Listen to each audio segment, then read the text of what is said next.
اعوذ باللہ من الشیطان الرجیم بسم اللہ الرحمن الرحیم۔ معزز ناظرین السلام علیکم ورحمۃ اللہ وبرکاتہ۔ آج ہم درود ابراہیمی کے فضائل کے حوالے سے ایک خاص بات ڈسکس کرنے کی کوشش کریں گے۔ درود ابراہیمی جو سب درودوں کا سردار ہے اور سب سے افضل درود ہے۔ اللہ تبارک و تعالیٰ نے ہمیں یہ حکم دیا ہے کہ میں بھی اور میرے ملائکہ بھی ہر وقت حضور علیہ الصلوۃ والسلام پر درود و سلام پڑھتے ہیں، اور اے ایمان والو تم بھی ہر وقت آقا علیہ الصلوۃ والسلام پہ درود و سلام پڑھا کرو۔ آپ ذرا درود ابراہیمی پہ نظر دوڑائیں، درود ابراہیمی کا ترجمہ اور مفہوم سمجھنے کی کوشش کریں تو درود ابراہیمی میں یہ دعا آتی ہے کہ الہ العالمین تو حضور نبی کریم صلی اللہ علیہ وآلہ وسلم پر اور ان کی آل پر رحمتوں اور برکتوں کا نزول فرما، ان پہ درود و سلام بھیج جس طرح کہ تو نے ابراہیم علیہ السلام اور ان کی آل پہ اپنی رحمتوں اور برکتوں کا نزول فرمایا۔ یہ مفہوم بیان کر رہا ہوں۔ اب ذرا نکتے والی بات یہ ہے کہ ایسی کون سی آل ابراہیم پر اور ابراہیم علیہ السلام پر اللہ تبارک و تعالیٰ کا خاص کرم نوازی ہوئی، ایسی کون سی ان کو عطا ہوئی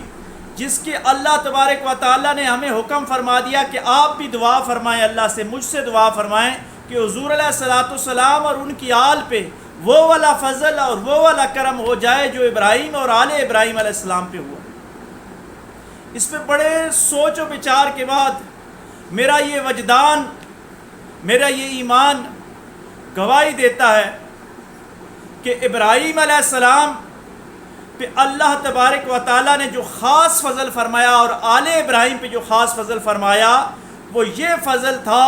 کہ ابراہیم علیہ السلام نے خود بھی اللہ کی راہ میں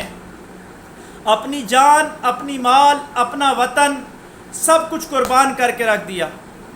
اور آل ابراہیم یعنی حضرت اسماعیل علیہ السلام کو بھی اللہ تبارک و تعالیٰ نے یہ شرف عطا فرمایا کہ دین اسلام کی سربلندی کے لیے اور اللہ کی رضا کے لیے انہوں نے اپنے آپ کے یعنی اپنی قربانی دینا بھی اللہ کی تبارک و تعالیٰ کے حکم میں منظور کر لیا اور خود اللہ کی رضا کے لیے لیٹ گئے۔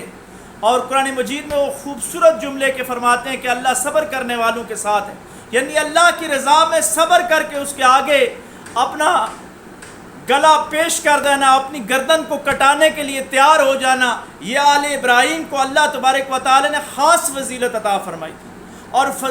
اس فضیلت کا اثر یہ ہوا، اس فضیلت کی برکتیں یہ ہوئی کہ انہوں نے جو قربانی کا استعارہ اللہ کی بارگاہ میں پیش کیا، اللہ تبارک و تعالیٰ کو اس خاندان کی وہ قربانی اتنی مقبول ہوئی کہ اللہ تبارک و تعالیٰ نے رہتی دنیا تک انسانیت کے لیے یہ لازم کر دیا کہ جب بھی ذوالحجہ کا مہینہ آتا ہے، وہ دن آتے ہیں، تو شرق سے لے کے غرب تک ابراہیم علیہ السلام اور آل ابراہیم کا ذکر بڑی ہی کثرت کے ساتھ کیا جاتا ہے، حتیٰ کہ ابراہیم علیہ السلام کی اہلیہ اور اسماعیل علیہ السلام کی والدہ کی سنت قیامت تک لوگ پوری کرتے رہیں گے کہ جب تک ان کا حج و عمرہ مکمل نہیں ہوتا، جب تک وہ صفا اور مروہ کے درمیان بی بی ہاجرہ کی سنت پہ عمل کرتے ہوئے دوڑیں گے نہیں۔ حتیٰ کہ حضور علیہ الصلوۃ والسلام جو انبیاء کے سردار ہیں اور خاتم النبیین ہیں اور اللہ تبارک و تعالیٰ کے محبوب ہیں، اللہ نے ان کو بھی حکم فرمایا کہ آپ بھی صفا و مروہ میں میری اس بندی کی محبت میں دوڑیے گا۔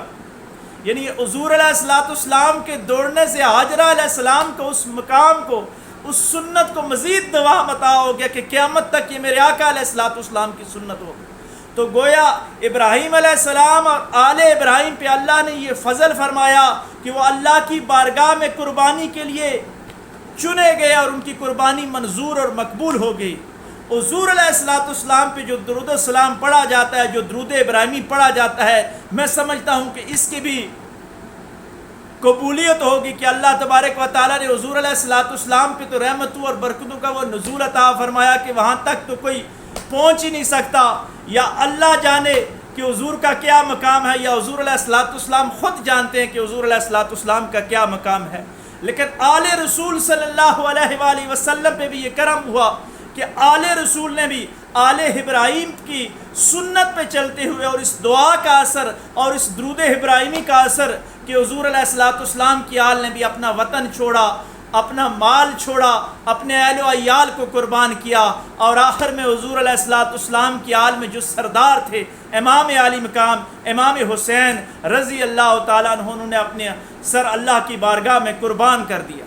گویا کہ اسماعیل علیہ السلام نے تو سر اللہ کی بارگاہ میں رکھ کے استعارہ کے طور پہ اللہ نے قبول کیا، لیکن آل رسول کو اللہ نے یہ فضیلت عطا کر دی، آل محمد صلی اللہ علیہ وآلہ وسلم کو یہ فضیلت عطا کر دی کہ ان کی قربانی استعارے کے طور پہ منظور نہیں ہوئی، بلکہ عملی طور پہ، جسمانی طور پہ، حقیقی طور پہ ان کا سر اللہ کی بارگاہ میں قربان ہو گیا اور ان کا سر تن سے جدا ہو گیا اللہ کی رضا کی خاطر۔ میں سمجھتا ہوں کہ درود ابراہیمیہ میں یہی سبق سکھاتا ہے کہ جو بھی آل رسول ہونے کا دعویٰ کرتا ہے، وہ مانوی آل ہو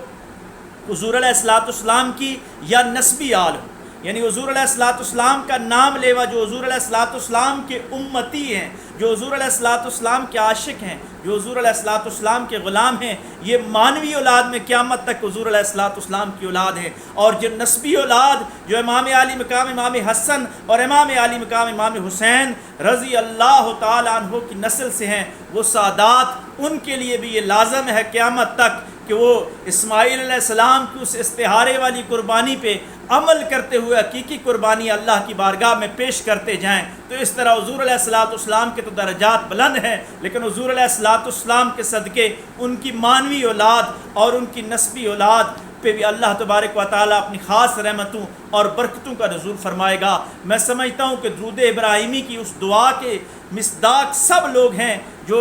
اللہ کی راہ میں خصوصیت کے ساتھ قربانی کرتے ہیں، وہ جان کی قربانی ہو، وہ مال کی قربانی ہو، وہ وقت کی قربانی ہو، وہ کسی بھی پیاری چیز کی قربانی ہو، جو اللہ کی راہ میں قربان کرے گا تو اللہ تبارک و تعالیٰ اس کو ابراہیمی وہ فیض عطا فرمائے گا۔ اللہ تبارک و تعالیٰ ہمیں حضور علیہ السلام کی سچی محبت اور سچی اتباع کرنے کی توفیق عطا فرمائے، اور قربانی کا سچا جذبہ ہم سب کو نصیب فرمائے۔ وآخر دعوانا ان الحمد للہ رب العالمین۔